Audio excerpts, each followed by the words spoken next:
What's going on, everybody? Justin here with Everything Aquarium, back with another aquarium video. Today's video is going to be on the 75-gallon tank I got set up behind me. And if you're familiar with my channel, you'll know that this tank's been around for quite some time, except that it's now set up differently. Recently moved all the fish from my 55-gallon on over to the 75-gallon. Changed up the equipment, added a couple more species of fish into the tank, and also added some new features to the scape. So I'm going to break that down with you guys, go through the whole tank, and yeah, hope you guys enjoy the video.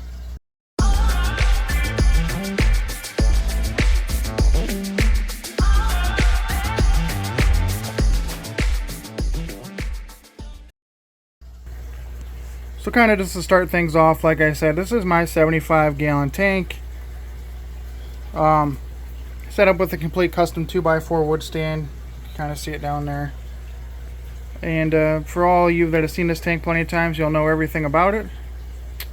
So basically what I did recently is just moved all my South American fish over to this tank. We got 3 Geophagus Spheni that are large. We got a small one there and a small one there, both juveniles. We got 5 threadfin Acaras. There's 1, 2, another one back there underneath that filter. You can't really see him. There he is underneath the intake there. Watch out, buddy. Those guys are looking really good. What else do we got? We got about 15 red and blue Columbia Tetras. And we got, I think, 5 Severums, which I'm not exactly sure what type of Severums they are, so don't quote me. But Rio or Nirde, if I have to say, might be them. I really shouldn't even speak on it because I'm not too sure. So yeah, that's the stock. And then we got one Pleco down there underneath that piece of slate, if you can see him. Not too sure if it'll focus. These guys really want to be in the camera today, which any other time I can never get good pictures of them. The thread fins are looking good. Everybody's doing great in here. The scape is basically just this piece of big wood, piece of large wood in here. I'm not sure what it is, if it's some type of African or Malaysian driftwood or whatever. It's a big piece of wood, that's what I know. We also got some lava rock spread out through here, down below. Both sides we got a nice piece of maple leaf rock there and there as well, along with some slate just to kind of make some caves. And it's not too well planted yet, just because I really haven't gotten any more plants since I changed this tank up. But we got an Amazon sword, and then we got some type of Anubias long leaf or narrow leaf or something like that. And that's pretty much it with the scape. Oh, this is actually some of that sandblasting material. Coal slag is basically what it is. I use that for sand. I got 2 50-pound bags for like $20, which you really can't beat that. It definitely looks a little bit different. You got to wash it a lot, and it's really heavy for what it is. But it works out great in my opinion. It stays clean. You can even gravel vac it with a light pressure, and it'll not go right through the tube down into your sink, which that's always a good benefit, of course. I guess we could talk about some equipment. I'm running a Inkbird ITC something controller, just that's going to control my temperature for the tank, and got both my heaters plugged into there. And it senses the temperature on there and sends it to the heaters when to turn off, rather than turning off based on the internal temperature of the heater's thermometer or whatever you'd like to call that. And I got another one over there that's not really doing anything. It's kind of just in there. That one's way off temperature, as you can tell.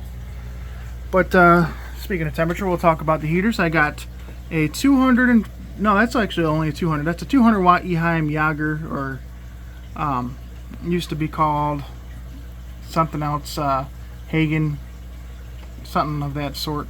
That's definitely my new favorite heater. I've been using those like crazy. All my tanks, I'm kind of trying to switch them over. And then I got a local fish store, Pet Supplies Plus 300 watt heater, which you can see the difference in length. They're quite lengthy. So yeah, I got 3, 4, 5, 500 watts right now in there, which is overkill for a 75 gallon, but it heats up quick and it stays warm too. That Inkbird never really has to kick in. Maybe just a few times a day, really, and it holds good heat down here, so I appreciate that, especially on the bill. So other than that, my new filtration system is this. We're running an FX4 in here that I got for a super good deal. I paid like 140 bucks brand new from a retailer for this, which you can't beat that price. 50% off the regular price. Got it for 140 or 150 out the door.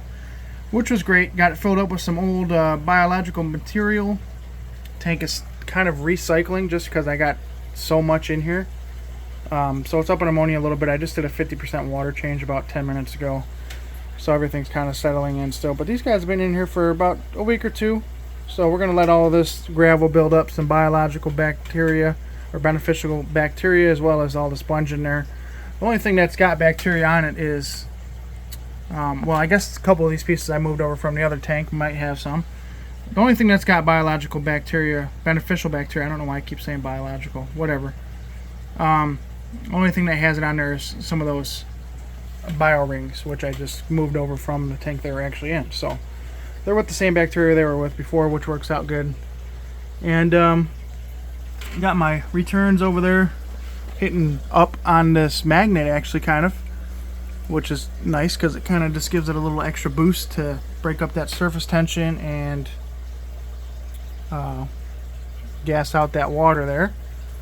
And then of course I'm just running a Walmart shop light here for my lights because I'm cheap with lights and I don't really need anything to grow in this tank too extreme. These are all low light plants. They would probably grow if I had a pitch black in here. So yeah, guys, that's pretty much the tank. Just wanted to show you that real fast, give you an update on what's been going on. These guys are looking great. A couple of them are a little skinny.